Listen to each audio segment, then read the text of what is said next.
Hi, welcome to this training recording for facilitators on tips and considerations in providing feedback for the Successful New Manager Program action plans, which are the same as the Stepping Up to Management program action plans. All right. This recording is going to take probably around 10 to 20 minutes, and I'll be providing you what are some of my tips and considerations as I look at action plans that are submitted by participants. So the first thing, let's take a look at what you would need even before you get going. Obviously, you would want to have the action plan for the participant that you're that you're going to provide. And then you'd also want to have up the program or the module of the program that you're going to be reviewing. I find it very important that you are very comfortable with the module, the tools of the modules, and how the tools and all the resources of the module can be used to further the action plans itself. All right, so you want to have those up, you want to have those ready as you're reviewing someone's action plan. Now, there are a couple of things that I look for as I begin to scan through the action plan. I'm looking for, firstly, ensuring that the participant has completed all their learner information. In a moment, I'll share with you why that's important for me and for us to do that, they complete the learner information. Second thing, as I go through the actions that they say they're going to take, I'm looking for, I'm listening for, are these actions sufficient? And as they submit their action plans, there are some minimum measures that they need to meet. For the Successful New Manager participants, they need to submit at least, they need to submit activities around a minimum of 2 performance goals. So I'm looking for, are they meeting their minimum measures? Do they have 2 performance goals? And when they choose their performance goals, are they taking sufficient action to fulfill on the performance goals? So if it is that someone submits an action plan with 1 performance goal, almost immediately, you're going to send that back. I do comment on the performance goal that is provided before I send it back in any event. And if they submit 3 performance goals, then you know that certainly you want to provide review on at least 2, and definitely you want to provide them feedback on everything that they're provided to you. So are they doing complete work? And then there are some key considerations as they actually take on the action plans themselves. I am going to actually look at one example of an action plan and just share with you how I look at these 5 things as I'm reviewing an action plan. So the first thing I really look at is, does the performance goal chosen represent an area, that should be an area that would really make a difference for this manager? I recognize that sometimes participants choose the easiest performance goal just because they want to get it over with. It is you want to use your insight and your judgment here, particularly if you were the one who facilitated that workshop or webinar. Is this an area that the participant indicated was an area of concern for her, or do you sense that they're just trying to get it over with? From time to time, we do ask participants to indicate their learning intentions in their programs, and in that case, you want to perhaps reflect on what they had indicated as their main learning intention, and to see if the performance goals that they chose reflect that. If they don't, you want to raise the point with the participant by saying, listen, I got your action plan. Does this area truly reflect an area that would make a difference to your management, or is this something that you're choosing because it's the easiest one to do? You want to be straight with them, because it doesn't serve them for us to step over them doing the easy work, because it makes no difference to their management, and it will make no difference to their companies. Their companies really choose our program because they want effective managers, and we don't want to step over them just choosing the easy thing to do. No, it's a judgment call, but I want you to be aware that that happens. Then I am looking for, is the activity or activities clear and measurable? again, I'll demonstrate that in what I look at. If someone says, as their activity, they will connect with their manager weekly.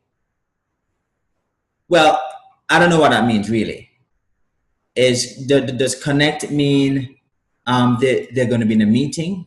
If they're going to be meeting, what is the meeting about? How is it relevant to the performance goal? So I'm really going to want clarity. So instead of saying I will connect with my manager weekly, what would be most appropriate as specific or clear would be, I will schedule a 30-minute meeting with my manager to discuss the issue of performance management on a weekly basis to really improve my skills in that area. Very clear. Know what they're doing, know why they're doing it, and I know what that could look like. All right. So I'm looking for the clarity in the activity that they say they're going to do. And then is the action they're taking relevant to the performance goal itself? Again, sometimes people just write an action that it's difficult for me to tie it to the actual performance goal that they're working on, and I want to point that out. And then if the action is relevant, is it sufficient?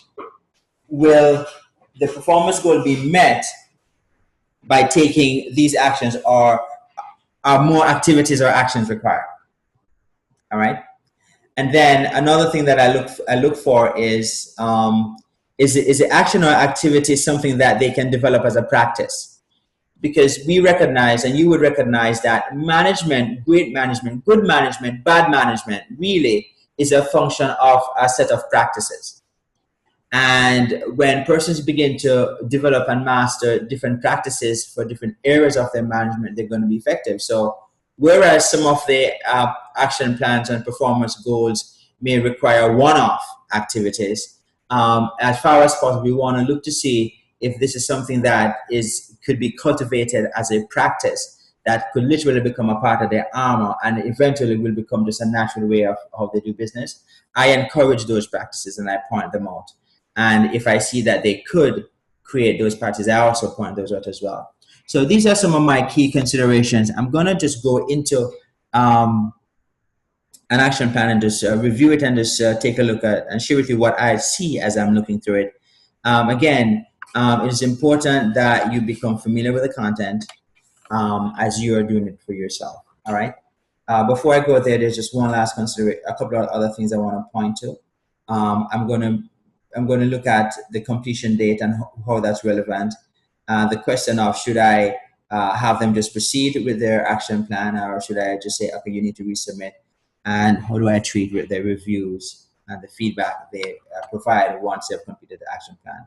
Let's take a look at one example of an action plan and just how the lens that I look at it through as they review it. I'm going to go to so here's an action plan on organizing resources, meeting, and time. And this action plan is submitted by Anna K. Thompson.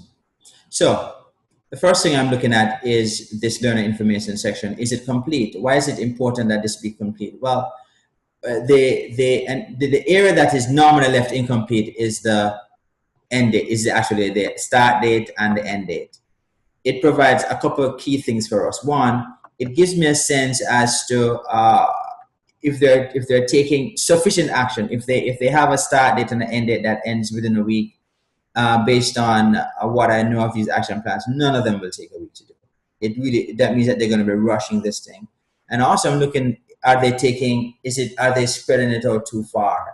If they have start date in January, end date in September, that's way too far inside of the parameters that we give them to produce an action plan. Our recommendation is that whatever activities they're doing on a performance goal, we want them to complete it within 90 days maximum, all right, preferably within 6 weeks.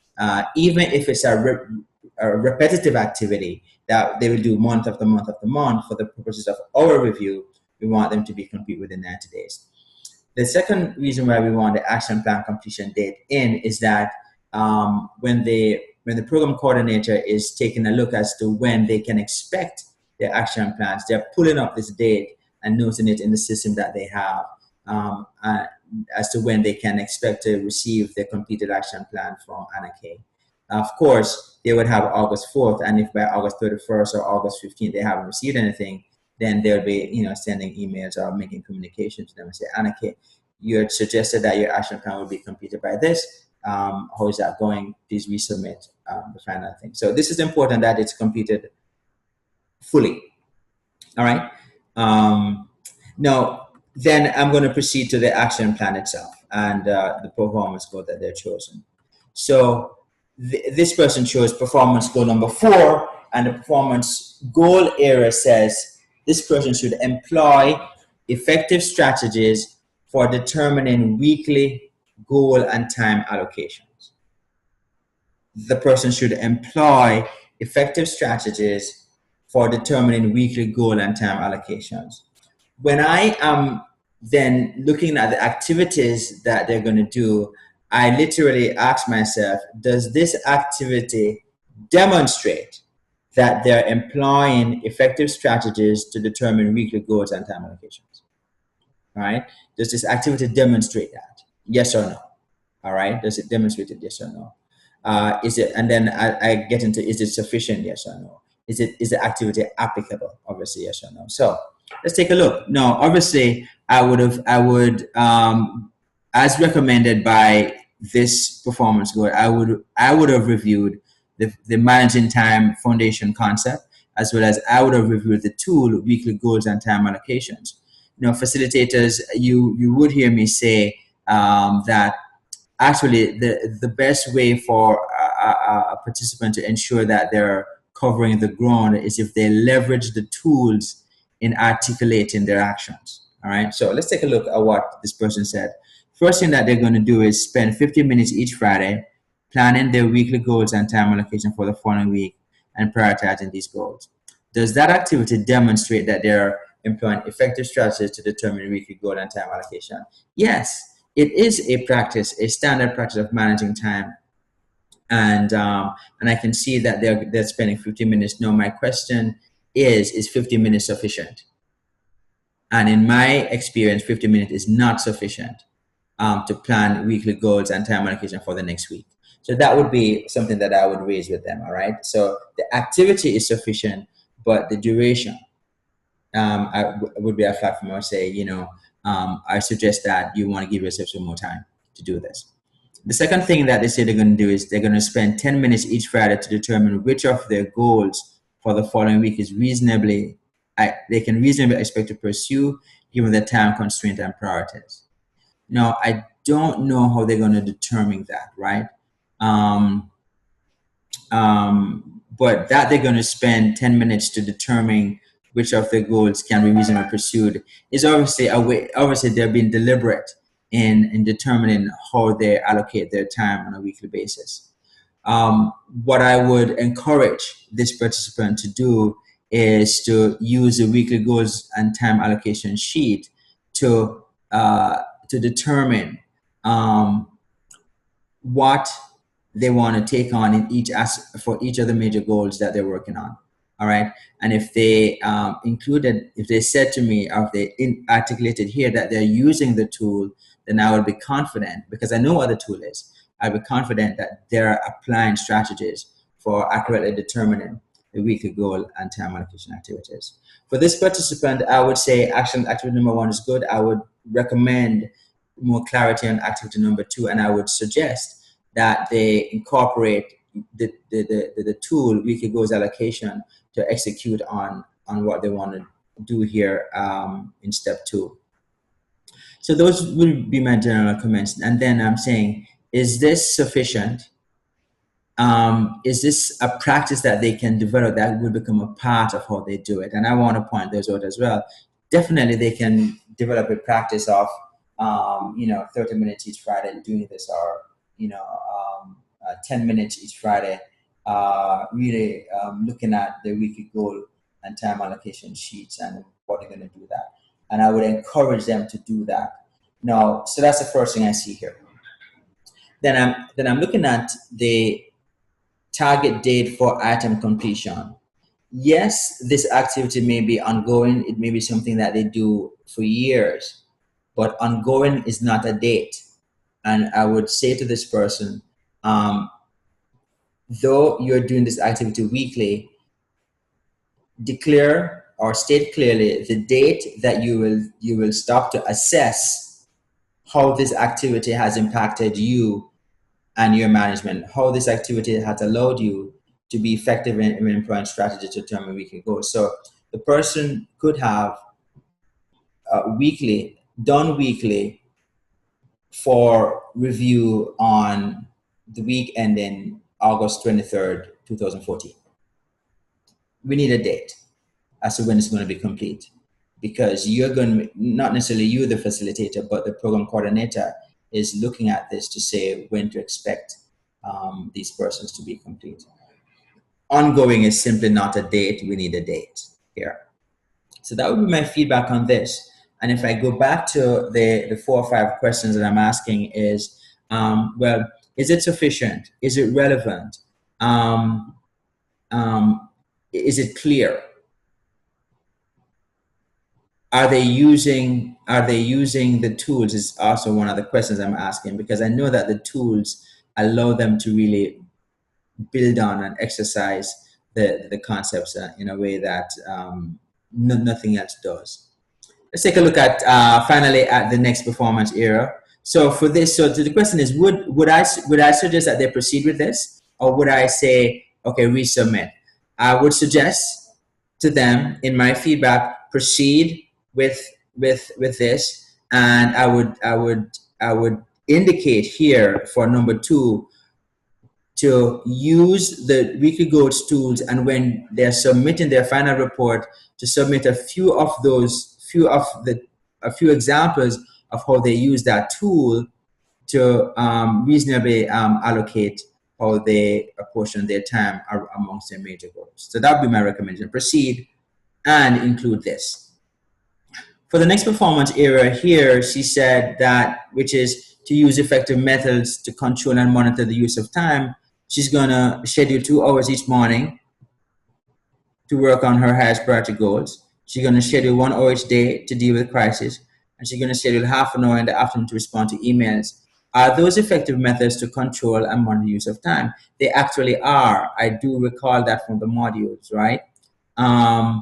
Again, what I would adjust here and I would indicate to her is that, yes, you're going to do this ongoingly. It's going to be a weekly activity or a daily activity, but I want for you to indicate the date that you're going to be assessing how this series of activities have developed for you, what you've learned, and so on. The standard recommendation, guys, is that you suggest that they do, if this is a weekly repetitive thing, 3 to 5 weeks is what I recommend that they review an activity for, to really identify trends and gain some real insights into the effectiveness of their activities. All right. So for this particular performance goal, I would say proceed, because I am aware that these activities are requisite or recommended practices to monitor and control the use of your time, and I would proceed. So again, I guess this may be a pretty simple action plan to provide feedback on, but you just be guided by one, is it sufficient? 2, at the end of the day, will this person be more effective as a manager by employing these practices generally? And 2, will this activity really allow them to say, I am now an effective manager in the area of managing my time, for example, as this proceeds. So I trust this supports you. The last thing I want to say here is that once the participant has exercised their activities over the 4 to 6 weeks and they're submitting their report, you want to look for clarity in their results. Do not be tolerant of vagueness. All right. If you want them to identify people that were impacted or processes that were impacted in a very specific way. All right. That's important because sometimes the vagueness masks that they may not have actually executed on anything. All right. So that's it. I trust that this was helpful. I look forward to, certainly your participants look forward to your feedback as they develop as managers. With that said, let me just switch back to the main presentation. And I think I've covered all of this. Thank you so much. Goodbye.